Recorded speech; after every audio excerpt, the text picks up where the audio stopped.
Bendito Deus, Pai querido, Senhor dos exércitos celestiais, nós estamos em Tua santa presença. Pedimos, Pai, a Tua bênção, a Tua graça sobre a igreja. Guarda a Tua igreja, Senhor.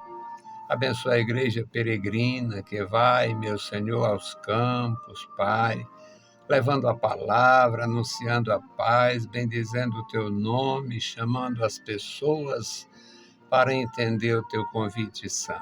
Deus fiel, Deus bendito, Deus Todo-Poderoso, ouve a nossa petição. Guarda os Teus servos na cidade, no interior, em toda parte. Nós Te louvamos, Pai, nós Te agradecemos, no bendito nome de Jesus. Amém. Louvado seja para sempre o nosso Deus. Bendito seja o Senhor. Meus queridos irmãos, nós estamos de volta com a palavra ao amanhecer. É um privilégio, uma responsabilidade e também uma grande oportunidade, um ministério maravilhoso que é proclamar a graça do Senhor, a paz de nosso Senhor Jesus Cristo. Deus deseja o bem de todos, a salvação de todos, a reconciliação de todos. Deus deseja a felicidade de todos. Esse é o desejo e foi por isto que Ele enviou desde os primórdios da humanidade. Deus enviou profetas, Deus enviou seus mensageiros. Nas mensagens de Jesus Cristo, Ele falou dos servos que foram enviados e depois do Filho. E nós sabemos que era realmente uma declaração que Deus fez desde o princípio, enviando seus servos como forasteiros, pessoas desconhecidas, pessoas sem nenhuma pretensão e também sem nenhuma posição no sentido de se tornarem vistas, pessoas vindo com grandes comitivas, com carruagens especiais, não. Eram profetas a pé, envoltos em peles de animais, roupas comuns, anunciando a paz. E foi assim até chegar o Filho de Deus, e agora nós temos a igreja peregrina indo aos campos. Eu estou aqui para levar a palavra de Deus e levar a julgamento, leva a palavra. Ponha a palavra na mesa e alguém julgue o nosso trabalho, como é que a gente faz. E nós vamos meditar no Salmo 65, o primeiro versículo, e os demais, 9 a 13. Diz assim a palavra de Deus: A ti, ó Deus, espero o louvor em Sião, e a ti se pagará o voto. Versículo 9. Tu visitas a terra e a refrescas. Tu enriqueces grandemente com o rio de Deus, que está cheio de água. Tu lhe dás trigo quando assim a tens preparada. Enches de água seus sucos, regulando a sua altura, amolece-a com muita chuva. Abençoas as suas novidades. Coroas o ano da tua bondade e as tuas veredas destilam gordura. Destilam sobre os pastos do deserto e os outeiros cingem-se de alegria.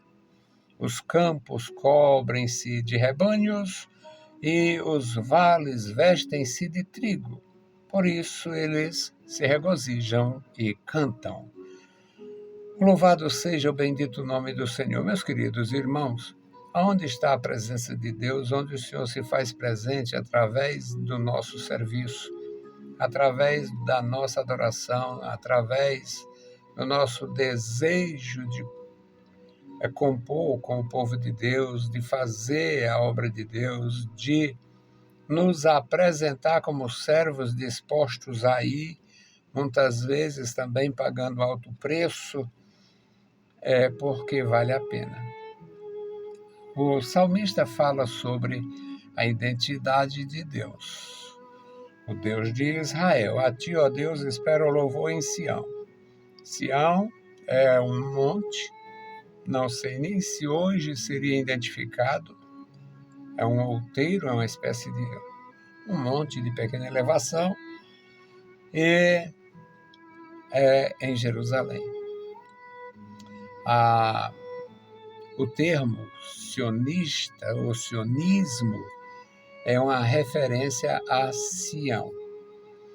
E isto identifica o Deus da adoração dos hebreus, o Deus da oração, o Deus do voto, do holocausto, o Deus das orientações, do Shabá, da lei, dos estatutos e assim por diante. No versículo 9, o salmista diz: tu visitas a terra. Deus não habita na terra. Uma das expressões dos sábios da Babilônia, na época de Daniel, quando o rei teve aquelas visões perturbadoras e os magos disseram para ele: olha, isto aqui é impossível, porque este ser absoluto que apareceu escrevendo ali, ele não habita na terra. Não habita na terra. Só faltaram dizer, se fosse alguma coisa da terra, a gente saberia. Mas ele não habita na terra. Então, aqui o salmista deixa também claro, tu visitas a terra. Deus não habita nesta terra suja, imunda pela violência, pela perversidade, pelos vícios. As virtudes morrendo e o vício crescendo. Esta é a real situação do mundo hoje. O mundo ímpio, o mundo ateu, o mundo feiticeiro. A maioria da humanidade, ou ateu, ou feiticeiro, ou idólatra. E os três segmentos são inimigos de Deus, muito embora o idólatra não diga, não aceite, mas o idólatra é o pior dos três. O feiticeiro é um desgraçado iludido que acredita no diabo e acredita em Deus. Como não pode manipular Deus, tenta manipular o diabo e sai perdendo também. O pobre do à toa prefere negar a existência de Deus para não ter responsabilidade. Sobra o coitado do idólatra, que adora o pau e a pedra, chama aquelas desgraças de pai e de mãe, e, na verdade, estão substituindo o Senhor Deus, eterno, poderoso, glorioso, maravilhoso, bondoso, por um traste que eles mesmos criaram. Por uma freira que morreu, um frade que morreu, um padre que morreu, um papa que morreu e outro canonizou. E qual a diferença de um decreto de um sujo vivo para dizer que o sujo morto é santo? Então, o pior dos três, entre o ateu, à toa, o feiticeiro, espiritualista, e o pobre do idólatra, o pior é o idólatra, porque ainda faz tudo em nome do Pai, do Filho e do Espírito Santo, e é só fraude. O salmista diz, tu visitas a terra e a refresca, tu a enriqueces grandemente com o rio de Deus, que está cheio de água. Tu lhe dás o trigo, quando assim a tens preparada. Deus não vai mandar trigo para quem não preparou a terra. Deus não vai mandar chuva para quem não preparou a terra. Enches de água os seus sulcos, falando sobre a terra preparada para o cultivo.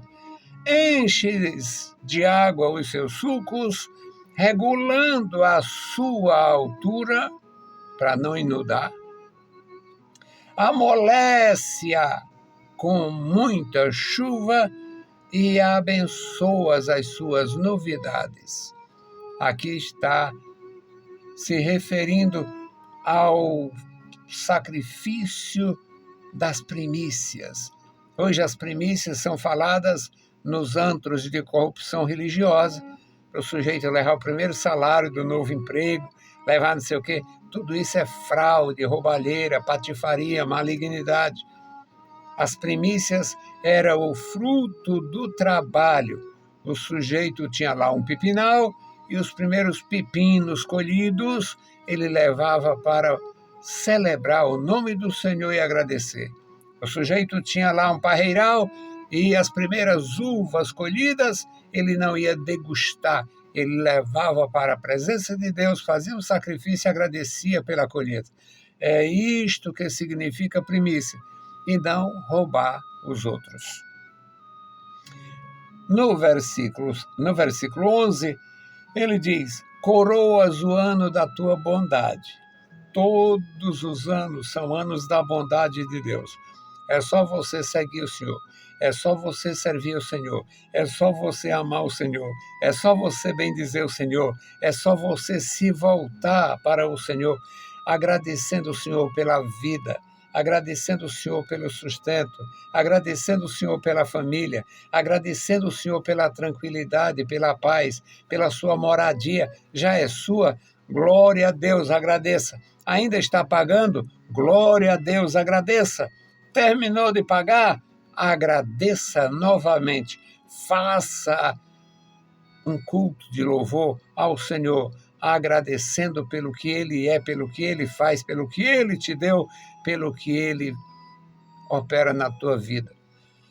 Então, coroas o ano da tua bondade e as tuas veredas destilam gordura. Quem anda no caminho de Deus tem fartura. Os seus rebanhos crescem, se multiplicam, não há praga, é algo grandioso. As tuas veredas destilam gordura. Isso aqui é profundíssimo. Eu não sou capaz de ir tão fundo, ser tão profundo, mas as veredas de Deus destilam gordura porque fala de fartura, fala de a abundância, a abastança, fala da presença de Deus enriquecendo os seus servos. Não é riqueza material muitas vezes, mas também pode incluir. Destila sobre os pastos, aqui ele fala da riqueza natural. Destilam sobre os pastos no deserto as riquezas da chuva, as riquezas da vida, a renovação da terra. E os outeiros cingem-se de alegria. Eu tenho um amigo americano, não tenho notícias se ele já foi para o reino do Senhor. Ele é mais velho do que eu, acho que uns 7, 8 anos. Queridíssimo, amava de coração o pastor Gerald Gosto. E ele, quando chegou no Ceará, no período de agosto, setembro, na Caatinga, tudo seco, e ele disse: meu Deus, o que aconteceu? E alguém que estava com ele disse: não, é assim mesmo, nesse período cai toda a folha.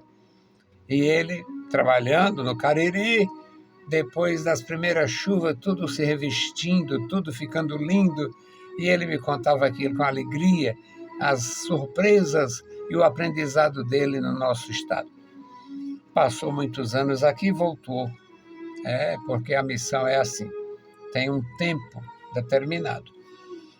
Então, no versículo 12 diz que destilam sobre os pastos do deserto e os outeiros cingem-se de alegria.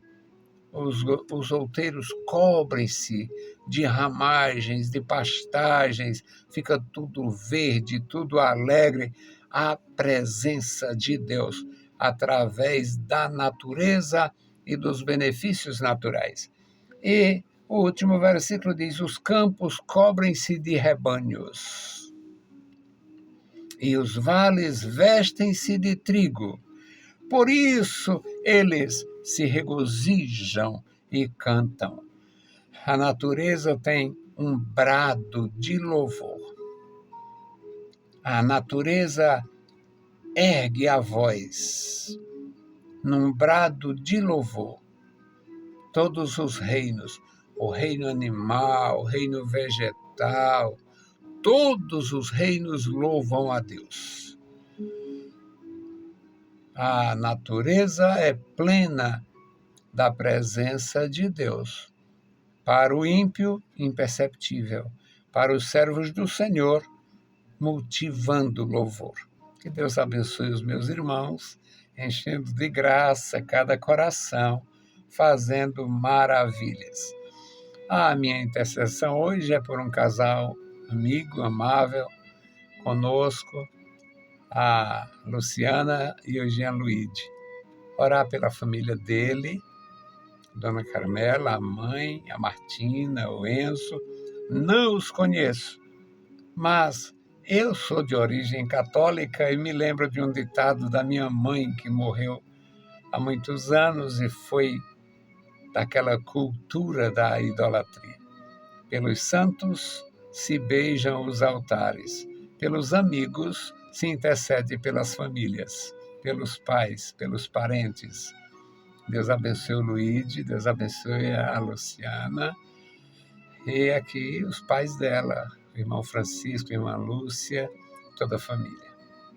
Querido Deus, Pai Santo que está nos mais altos céus, nós te louvamos.